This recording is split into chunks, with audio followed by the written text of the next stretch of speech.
Dear audience, এখানে গল্প শুনতে আসছেন? এখানে তো গল্প শোনানো হয় না, শুধু ঘটনা শোনানো হয়। আসসালামু আলাইকুম, welcome back. Here on black magic YouTube চ্যানেলে আপনাদের সবাইকে স্বাগত জানাচ্ছি। আমি শাহিন। ডিয়ার অডিয়েন্স, প্রতিদিনের মতো আজকেও প্রস্তুত আছেন তো বাংলাদেশে গ্রাম অঞ্চলে বিভিন্ন মানুষের সাথে ঘটে যাওয়া রক্তহীন করা একটা ভৌতিক ঘটনা শোনার জন্য? আজকে যে রক্তহীন করা কাহিনীটা আপনাদের আমি শোনাবো, সেই কাহিনীটা সংগ্রহ করছি আমাদের গ্রামেরই আমার এক নিজের মামার কাছ থেকে।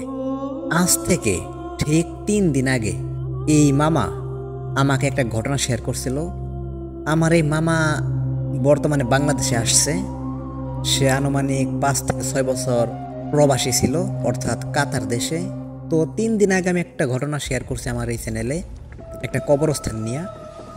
তো সেই কাহিনীটা এই মামাই বলছে, কিন্তু ওই কবরস্থানের কাহিনীটা আমার মামা শুনছে, কিন্তু আজকে যেটা আমাকে শোনাইছে এইটা আমার মামার সাথেই ঘটছে।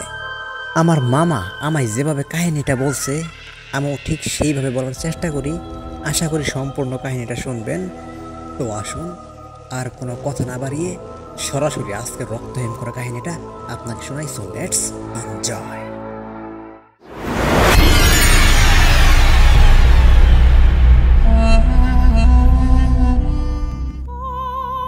প্রথমে নাম ঠিকানা দিয়ে শুরু করি। আমার নাম জলিল। আমার স্থানীয় বাসা এই বাংলাদেশের টাঙ্গাইল জেলার কোনো একটি ছোট গ্রামে। আমার বয়স বর্তমানে 40-এর মতো হয়েছে। এই কাহিনীটা আমার সাথে যে সময় হয়েছে আসলে সঠিক সময়টা আমার মনে নাই, কিন্তু আমার যতটুকু মনে হয় আজ থেকে, এখন যেহেতু 2024 সাল, আমার ঠিক যতটুকু মনে হয় আজ থেকে হয়তো 12 অথবা 13 বছর আগের কাহিনী, বেশি একটা দিনও হয় নাই। তো গ্রাম অঞ্চল যেহেতু, গ্রাম তো কীরকম নির্জন হয়তো তো বুঝতেই পারেন। তো ওই সময় বর্তমান সময়ের থেকে আর একটু নির্জন বেশি ছিল। তো গ্রাম অঞ্চলে যেহেতু আমাদের বাড়ি, এখন আমাদের বাড়ির একটা বিবরণ দেই। আমাদের বাড়িটা মোটামুটি অনেকটাই বড়। আমাদের বাড়িতে লোক সংখ্যা হইতেছে আমি, আমার বড় ভাই এবং বড় ভাইয়ের স্ত্রী এবং আমার বউ। তো আমার বাবা আর মা। বর্তমানে আমার বাবা এখন আর জীবিত নাই, তিনি একজন মুক্তিযোদ্ধা ছিল। আজ থেকে 3 বছর আগে আমার বাবা ইন্তিকাল করছে। তো সবাই তার জন্য দোয়া করবেন, মহান আল্লাহ তাআলা যেন তাকে জান্নাত নসিব করে, আমিন। তো ঘটনায় ফিরে আসি। ঘটনাটি আমার সাথে কিভাবে হয়েছিল, একদিন সন্ধ্যাবেলা আমার মাথা প্রচুর ব্যথা করতেছে, তার জন্য আমি দ্রুত শুয়ে পড়ছি।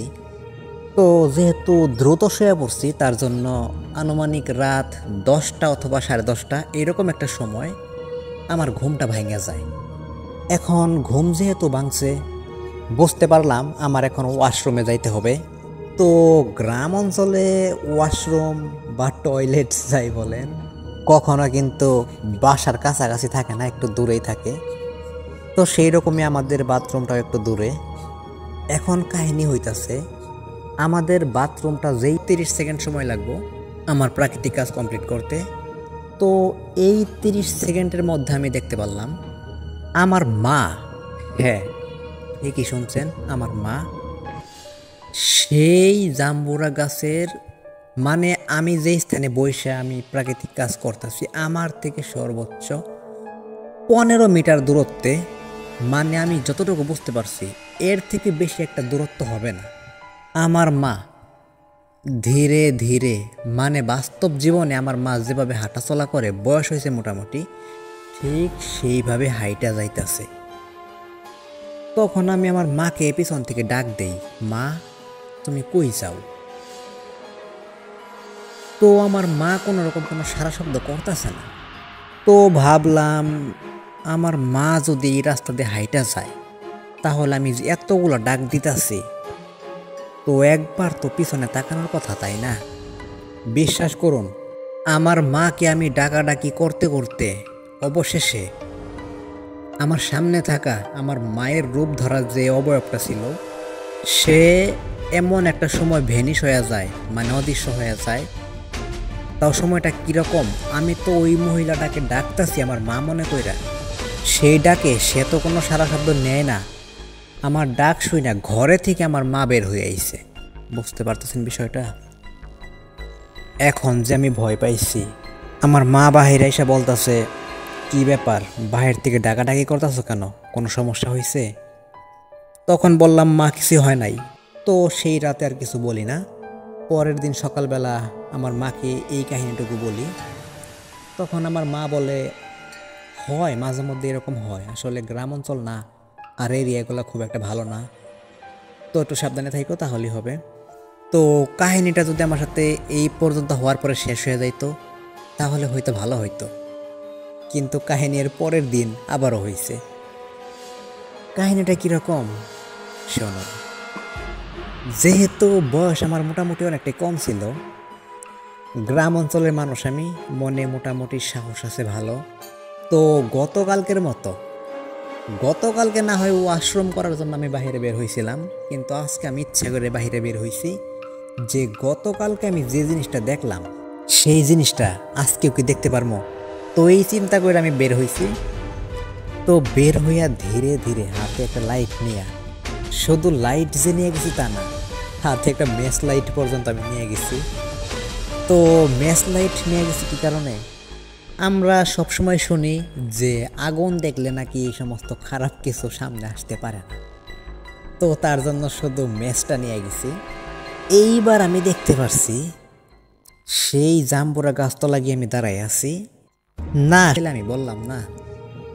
আর আমার ঘর এই স্থান থেকে খুব একটা দূরত্ব না, একটা দৌড় দিলে ঘরে ঢোকা যাব, খুব একটা সময় লাগবে না। তো ডাকটা আমাকে কে দিল এইটা দেখার জন্য আমি সেই সময় পিছনে তাকানোর পর আমি যা দেখছি তা দেখার জন্য মোটেও প্রস্তুত ছিলাম না। আমি কিন্তু দেখে আসছি বলতে আমি রাইখে আসছি আমার মাকে আমার মায়ের রুমে।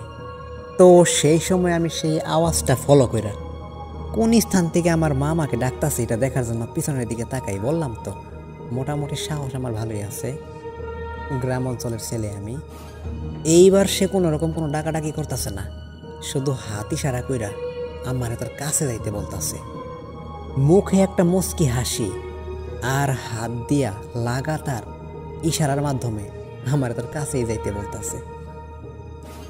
বুঝতে পারছি এটা ভালো কিছু না, আজকে একটু সাহস দেখানো আমার খুব একটা হয়তো ভালো হয় নাই। ম্যাচ লাইটটা জাস্ট একবার আমি ফায়ার কইরা আমার ঘরের দিকে সেখানে আমি বড় করে একটা থাকার জন্য ঘর দিছি, সেখানে বর্তমানে এখন থাকি। তারপর থেকে এখন পর্যন্ত আমার সাথে কোনো রকম কোনো সমস্যা হয় নাই। তো হয়তো এই জিনিস সেই বাঁশঝাড়ে হয়তো থাকতে পারে। তো ডিয়ার অডিয়েন্স, এই কাহিনীটা এই পর্যন্ত। এই কাহিনীটা কেমন লাগছে